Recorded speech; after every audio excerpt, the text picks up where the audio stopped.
63, 두 번째 선택의 기로에 서다. 그 나이에 남자 집에 들어갔다가 쫓겨나면 어디 갈 데는 있고요. 자식의 그 차가운 한마디가 아직도 귓가에 이명처럼 맴돕니다. 63에 짐을 쌌습니다. 주변 사람들은 사정도 묻지 않고 저를 정신 나간 여자 취급하며 단정부터 짓더군요. 그 나이에 뭐가 모자라서 이혼이냐, 남 부끄럽지도 않냐고요. 가장 믿었던 자식들조차 고개를 저으며 저를 외면했습니다.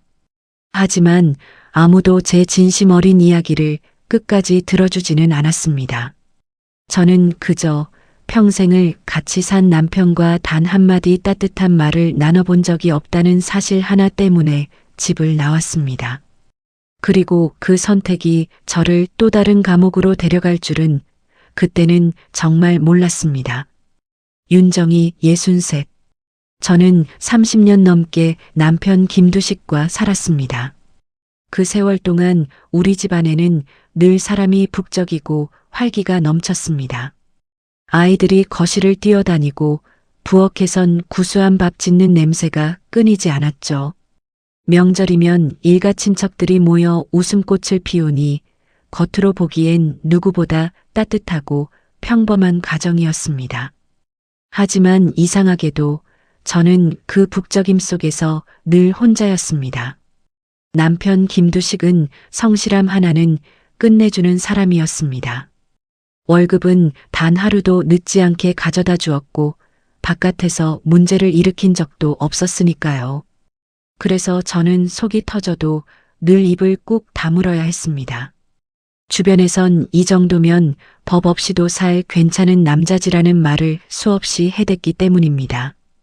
하지만 그 사람은 30년을 사는 동안 단 한 번도 제 눈을 똑바로 쳐다보며 진심을 담아 말한 적이 없었습니다. 결혼 첫 해 제 생일날이 기억납니다. 새벽 일찍 일어나 정성껏 미역국을 끓이며 제 마음은 설렘으로 가득 찼습니다. 아이도 없던 시절이라 오붓한 둘만의 식탁이었죠. 여보, 미역국 간 좀 봐요. 맛 어때요? 기대에 찬 제 물음에 그는 대답 대신 무심하게 신문을 차르륵 펼쳤습니다. 달그락거리는 숟가락 부딪히는 소리만 남은 식탁에서 저는 처음으로 알았습니다. 이 사람은 나와 평생 진정한 대화를 나누지 않을 벽 같은 사람이라는 거요. 아이들이 태어나고 집은 더 정신없이 돌아갔습니다. 매일 아침 도시락을 싸고 숙제를 봐주고 애들이 아프면 밤을 꼬박 새우며 간호를 했습니다. 아이들과 웃고 떠들며 하루를 보냈지만 그 모든 기억의 조각에 남편의 자리는 없었습니다. 어느 날 밤 잠든 아이들의 얼굴을 보다 용기를 내어 그에게 말을 걸었습니다. 오늘 우리 큰애가 학교에서 큰 상을 받아왔어요. 정말 기특하죠? 그는 텔레비전에서 시선을 떼지 않은 채 건조하게 내뱉었습니다. 그래. 그게 전부였습니다. 어느 날은 남편이 감기에 심하게 걸려 며칠을 알아누운 적이 있었습니다. 정성껏 죽을 쑤어 방으로 들고 가며 저는 내심 기대했습니다. 고맙다는 말 한마디 혹은 수고했다는 눈빛 한 번이라도 보내주지 않을까 하고요. 여보, 일어나서 죽 좀 먹어봐요. 따뜻할 때 먹어야 기운 차리지요. 제가 조심스럽게 어깨를 짚자 그는 신경질적으로 제 손을 뿌리치며 벽 쪽으로 돌아 누웠습니다. 놔둬라. 입맛 없다. 그 차가운 등짝을 보며 저는 쟁반을 들고 주방으로 돌아와 홀로 남은 죽을 삼켰습니다. 입안에 들어온 죽은 모래알처럼 껄끄러웠고 제 가슴은 시커멓게 멍이 들었습니다. 어느덧 자식들도 다 키워 시집장가를 보내고 나니 집안은 정막만이 감돌았습니다. 남편과 마주 앉은 식탁은 고문대와 다름없었습니다. 반찬 투정이라도 하면 대화라도 이어질 텐데 그는 기계적으로 밥만 씹어 삼킬 뿐이었습니다. 제가 무슨 말을 해도 대답이 없으니 나중에는 저조차 입을 열지 않게 되더군요. 여보, 우리 내일은 같이 바람이라도 쐬러 나갈까요? 어렵게 꺼낸 제 제안에 그는 리모컨만 만지작거리며 툭 던졌습니다. 돈 아깝게 뭐하러. 집에서 쉬어. 그 짧은 거절이 제 가슴에 대못을 박았습니다. 세월이 쏜살같이 흘러 북적이던 집이 완전히 조용해졌을 때 저는 비로소 제 외로움의 실체를 정면으로 마주하게 되었습니다. 더 이상 숨길 핑계도 버틸 힘도 남아있지 않았습니다. 어느 날 저녁 예능 프로그램을 보다 너무 웃겨서 그에게 말을 걸었습니다. 여보, 저 사람 말하는 것 좀 봐요. 진짜 재밌지 않아요? 당신도 좀 봐요. 그러자 그는 귀찮다는 듯 제 손에서 리모컨을 획 빼앗으며 쏘아붙였습니다. 시끄러워. 조용히 좀 해. 그날 저는 결심했습니다. 이 침묵의 감옥에서 죽느니 차라리 밖에서 굶어 죽는 게 낫겠다고요. 결국 저는 인생의 황혼에서 이혼을 선택했습니다. 자식들은 펄쩍 뛰며 반대했죠. 아버지가 도대체 뭘 잘못했는데요? 바람을 피웠어요? 도박을 했어요? 저는 아무 대답도 할 수 없었습니다. 특별한 잘못이 없다는 것, 그 공허함이 저에게는 세상에서 가장 큰 잘못이자 형벌이었으니까요. 집을 나온 날 밤, 제가 머물 곳은 보증금 없는 낡은 고시원이었습니다. 방문을 열자마자 퀴퀴한 곰팡이 냄새가 코를 찔렀습니다. 침대 하나와 작은 책상이 전부인 공간에서 저는 짐을 풀지도 못한 채 앉아 있었습니다. 30년을 넘게 안주인으로 살던 집과는 비교도 할 수 없을 만큼 비참했습니다. 하지만 이상하게도 가슴 한구석에서는 묘한 해방감이 느껴졌습니다. 이제는 둘이 있으면서도 외로운 감정을 더 느끼지 않아도 되겠구나. 혼잣말을 내뱉으며 저는 차가운 바닥에 몸을 뉘었습니다. 그러나 현실적인 문제는 다음 날 아침부터 바로 시작되었습니다. 통장 잔고는 하루가 다르게 줄어들었고 당장 입에 풀칠할 걱정이 앞섰습니다. 구인 광고지를 며칠째 뒤지다 겨우 찾은 곳은 구립도서관 청소일이었습니다. 새벽 5시에 일어나 첫 차를 타고 도서관으로 향하는 길은 몹시도 추웠습니다. 차가운 물에 걸레를 빨 때마다 손가락 마디마디가 비명을 지르는 것 같았습니다. 하루는 화장실 청소를 하던 중 한 아주머니가 제 어깨를 치며 화를 냈습니다. 아니, 청소하는 사람이면 바닥 물기 좀 바로바로 닦아야지. 나 미끄러질 뻔했잖아. 그분은 제 사과에도 아랑곳하지 않고 바닥에 침을 뱉듯 말을 내뱉고 나갔습니다. 나이 먹고 할 짓 없어서 이런 데서 민폐나 끼치고 말이야. 저는 걸레를 쥔 손을 부르르 떨며 바닥에 물기를 닦아냈습니다. 집에 있었다면 듣지 않았을 모욕이었지만 지금의 저에게는 그 수치심보다 내일의 빵 한 조각이 더 절실했습니다. 일을 마치고 돌아온 고시원 방에서 퉁퉁 부은 다리를 주무르며 저는 다짐했습니다. 어떻게든 버텨야 한다. 여기서 무너지면 정말 끝이다. 도서관 식당에서 남들이 남긴 반찬을 보며 입맛을 다시던 제 모습이 참 처량했습니다. 그러던 어느 날 평소처럼 묵묵히 복도를 닦고 있을 때였습니다. 창가 자리에 앉아있던 신사 한 분이 조용히 일어나 저에게 다가왔습니다. 그는 따뜻한 캔커피 하나를 내밀며 부드럽게 웃었습니다. 항상 도서관을 깨끗하게 관리해 주셔서 감사해요. 덕분에 공부가 잘 되네요. 그 말은 얼어붙었던 제 마음을 녹이는 봄볕 같았습니다.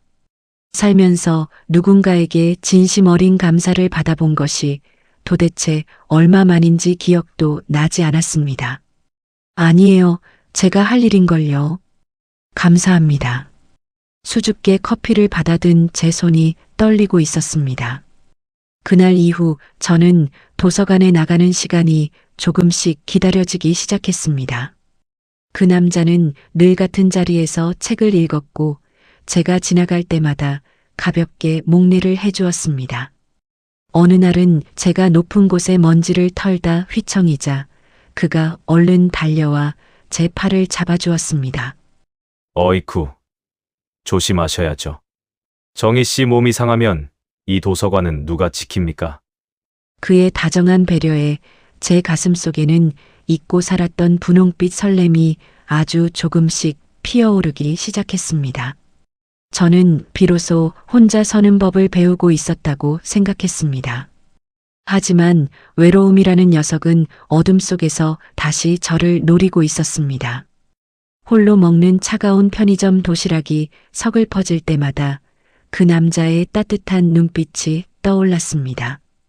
나도 누군가와 따뜻한 국 한 그릇 나누며 살고 싶다. 이 소박한 욕심이 저를 다시 어떤 길로 인도할지 그때는 알지 못했습니다. 고시원 총무님과 친해지면서 조금씩 세상 밖으로 나오는 연습을 했습니다. 정희 씨, 오늘 얼굴이 참 좋네요. 좋은 일 있나 봐? 그들의 평범한 안부가 제게는 가장 큰 위로가 되었습니다. 하지만 고시원 방으로 돌아오면 다시 현실이 저를 짓눌렀습니다. 좁은 방에 앉아 자식들에게 전화를 걸어볼까 망설이다가도 다시 전화기를 내려놓았습니다. 엄마의 이혼을 이해하지 못하는 자식들에게 저는 그저 짐일 뿐이었으니까요. 저는 이 고단한 새벽 공기를 가르며 살아남아야만 했습니다. 준호 씨라는 새로운 인연이 제 고달픈 삶에 한 줄기 빛처럼 찾아오기 전까지는 말입니다. 비가 억수같이 쏟아지던 어느 여름날 오후였습니다. 도서관 일을 마치고 나왔지만 우산이 없어 처마 밑에서 발만 동동 구르고 있었습니다. 그때 뒤에서 익숙한 목소리가 들려왔습니다. 우산이 없으시군요. 제가 역까지 씌워드릴게요. 캔커피를 건네주던 그 남자, 이준호 씨였습니다. 우리는 빗소리를 배경 삼아 나란히 걷기 시작했습니다. 좁은 우산 아래서 어깨가 살짝 부딪힐 때마다 제 가슴은 이상하게 두근거렸습니다. 혼자 지내시는 게 많이 적적하시죠? 저도 아내와 사별하고 혼자 산 지 꽤 됐습니다. 우리는 그날 저녁 작은 국밥집에서 마주 앉아 오랜 시간 이야기를 나눴습니다. 준호 씨는 제 말 한마디 한마디에 고개를 끄덕이며 공감해 주었습니다. 정희 씨는 참 강인한 분이시네요. 그 세월을 어떻게 혼자 견디셨습니까? 그의 따뜻한 눈빛에 저는 그동안 겪었던 고독과 상처를 모두 쏟아냈습니다. 준호 씨는 손수건을 건네며 제 손을 지그시 맞잡아 주었습니다. 정희 씨, 이제는 혼자 울지 마세요. 제가 곁에 있을게요. 우리 친구예요. 그는 매일 도서관 앞으로 마중을 나왔고 맛있는 식당을 수소문해 저를 데려갔습니다. 꽃을 선물하거나 제 건강을 염려해 영양제를 사다 주기도 했습니다. 만난 지 석 달째 되던 날 그는 비장한 표정으로 고백했습니다. 정희 씨, 우리 같이 살면 안 될까요? 서로의 온기를 나누며 남은 인생을 함께하고 싶습니다. 저는 망설였지만 혼자 맞는 새벽의 정적이 너무 두려워 결국 그의 집으로 들어갔습니다. 하지만 함께 살기 시작한 지 얼마 되지 않아 그의 눈빛에서 묘한 서늘함이 읽히기 시작했습니다. 어느 날 제가 장을 보고 돌아오는 길에 예전 고시원 총무님을 만나 잠깐 인사를 나눈 적이 있었습니다. 집에 들어서자마자 준호 씨는 제 장바구니를 빼서 바닥에 던지며 물었습니다. 아까 그 남자 누구예요? 왜 길 한복판에서 그렇게 활짝 웃으면서 대화합니까? 저는 당황해서 어버버하며 대답했습니다. 아니, 그냥 고시원 있을 때 도움 주셨던 총무님이에요. 오랜만에 봐서 반가워서요. 그는 제 턱을 잡아 올리며 차가운 목소리로 으름장을 놓았습니다. 도움? 무슨 도움을 얼마나 받았길래 그 나이 먹은 남자가 당신을 보고 그렇게 좋아해? 정희 씨, 내가 분명히 말했지. 당신은 이제 내 사람이라고. 그의 소나기 힘이 너무 강해 턱이 빠질 듯 아팠고 저는 겁에 질려 눈물만 흘렸습니다. 그는 잠시 후 아무 일 없었다는 듯 제 눈물을 닦아주며 다정하게 속삭였습니다. 내가 정희 씨를 너무 사랑해서 그래요. 다른 놈들이 당신 가치를 알아볼까봐 걱정돼서 그런 거니까 이해하죠? 병적인 집착을 사랑으로 포장하는 그의 말에 저는 가스라이팅을 당하듯 고개를 끄덕일 수밖에 없었습니다. 그때부터 외출은 저에게 공포가 되었습니다. 시장에서 조금이라도 늦으면 그는 현관문 앞에 버티고 서서 취조를 시작했습니다. 오는 길에 누구 만났어? 영수증 시간 보니까 10분이 비는데 그동안 뭐 했어? 그의 질문은 끝이 없었고 제가 대답할 때마다 제 눈을 뚫어지게 쳐다보며 거짓말을 찾아내려 했습니다. 심지어 제가 베란다에서 빨래를 넣을 때도 누군가와 눈을 맞추는 건 아닌지 커튼 뒤에서 감시했습니다. 정희 씨는 너무 고와서 탈이야. 다른 놈들이 넌 볼까봐 내가 한시도 마음을 놓을 수가 없네. 그의 다정한 말투 뒤에는 숨막히는 의처증의 올가미가 도사리고 있었습니다. 그의 집착은 낮에만 머물지 않았습니다. 밤이 되면 그의 소유욕은 더욱 노골적이고 집요하게 저를 괴롭혔습니다. 저는 제가 드디어 안식처를 찾았다고 믿었지만 실상은 더 무거운 족쇄를 차고 있었습니다. 함께 산 지 1년이 다 되어갈 무렵 준호 씨의 통제는 생활 전반으로 퍼졌습니다. 경제적인 부분은 특히 더 잔인했습니다. 그는 제가 청소하며 모은 돈까지 모두 본인이 관리하겠다며 가져갔습니다. 돈이라는 건 남자가 관리해야 새나가지 않는 법이에요. 정희 씨는 내가 주는 것만 써요. 그는 매일 아침 저에게 10,000원 정도의 푼돈만 쥐어주었습니다. 어느 날은 두부가 1,500원, 파가 1,000원, 계란이 8,000원이라 돈이 모자란 적이 있었습니다. 저는 주머니에 있던 몇백 원을 보태어 장을 보았습니다. 그날 밤 영수증을 확인하던 준호 씨의 눈이 번뜩였습니다. 이 500원은 어디서 났어요? 내가 준 돈으론 장 못 본다고 시위하는 겁니까? 저는 기가 차서 목소리를 높였습니다. 아니, 요즘 물가가 올라서 돈이 모자라길래 제 돈 좀 보탠 거예요. 그게 무슨 큰 죄라고 그래요? 그러자 그는 식탁을 쾅 내리치며 소리를 질렀습니다. 당신 돈이 어딨어? 당신 몸뚱이 하나로 나한테 붙어 사는데 당신한테 돈이 있다는 건 밖에서 딴 주머니를 찾다는 소리 아냐? 그는 제 지갑을 낚아채더니 안에 있던 1,000원짜리 몇 장까지 모조리 찢어버렸습니다. 500원이든 5만 원이든 내 허락 없이는 한 푼도 당신 마음대로 쓸 수 없어. 알겠어? 찢어진 지폐 조각들이 바닥에 흩날리는 것을 보며 저는 제 자존심도 함께 찢겨나가는 것을 느꼈습니다. 하지만 진짜 고통은 밤이 되면 시작되었습니다. 그는 제가 잠드는 것조차 허락하지 않았습니다. 낮 동안 제가 밖에서 누구를 만났는지, 무슨 생각을 했는지 끊임없이 캐물으며 저를 가만히 두지 않았습니다. 정희 씨, 아까 낮에 나간 거 정말 시장만 간 거 맞아? 왜 대답이 늦어? 졸음이 쏟아져 눈을 감으려 하면 그는 제 어깨를 흔들어 깨웠습니다. 무엇보다 견디기 힘든 것은 부부라는 이름으로 강요되는 밤의 요구였습니다. 제 몸의 상태나 마음의 준비는 전혀 배려하지 않은 채 그는 오직 자신의 욕구만을 앞세웠습니다. 우리가 부부인데 당연한 거 아냐? 정희 씨. 거부하는 건 다른 마음이 있어서 그런 거지? 그는 제가 피곤해서 거절이라도 할라치면 의심의 눈초리를 번뜩이며 저를 몰아세웠습니다. 결국 저는 그의 기분을 맞추기 위해 그리고 더 이상의 취조를 피하기 위해 죽은 듯 그 시간을 견뎌야만 했습니다.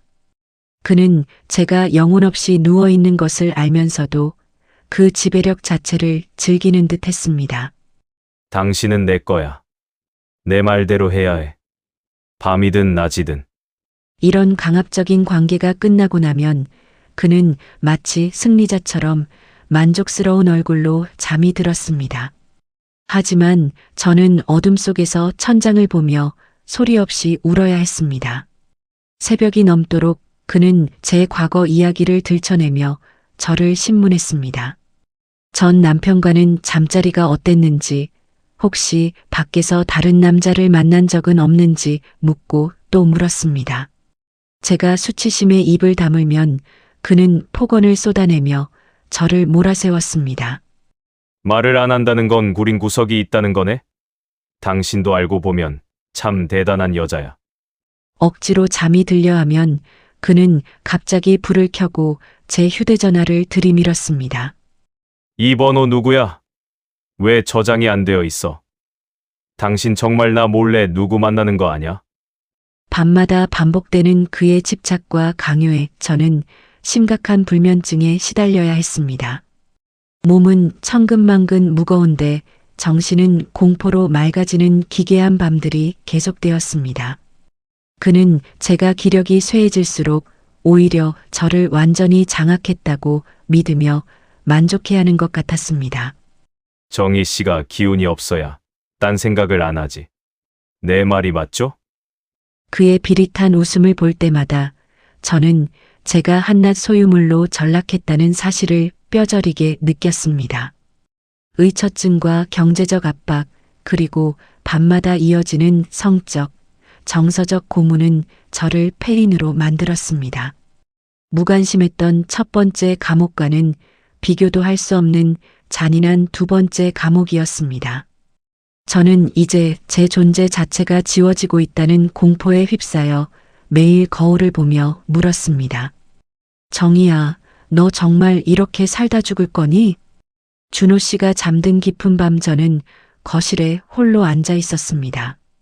도시의 불빛은 저토록 찬란한데 제 인생은 왜 이토록 어두운지 한탄이 나왔습니다. 책상 위에 놓인 그의 지갑과 생활비 장부를 보며 저는 결심했습니다. 더 이상 이렇게 살 수는 없었습니다. 자유가 없는 다정함은 폭력보다 잔인하다는 것을 이제야 알게 되었습니다. 저는 조용히 안방으로 들어가 미리 싸두었던 작은 가방을 꺼냈습니다. 짐이라고 해봐야 옷 몇 가지와 도서관에서 받은 월급을 조금씩 모아둔 쌈짓돈이 전부였습니다. 현관문 앞에 서자 심장이 터질 듯이 뛰었습니다. 이 문을 열고 나가면 저를 기다리는 것은 혹독한 추위와 배고픔일 것입니다. 자식들에게 다시 손을 내밀기에는 제 자존심이 허락하지 않았습니다. 정희야, 정말 나갈 수 있겠니? 다시 그 고시원으로 돌아가야 할지도 몰라. 제 안의 비겁한 목소리가 발목을 잡았습니다. 하지만 안방에서 들려오는 준호 씨의 코 고는 소리가 공포스럽게 다가왔습니다.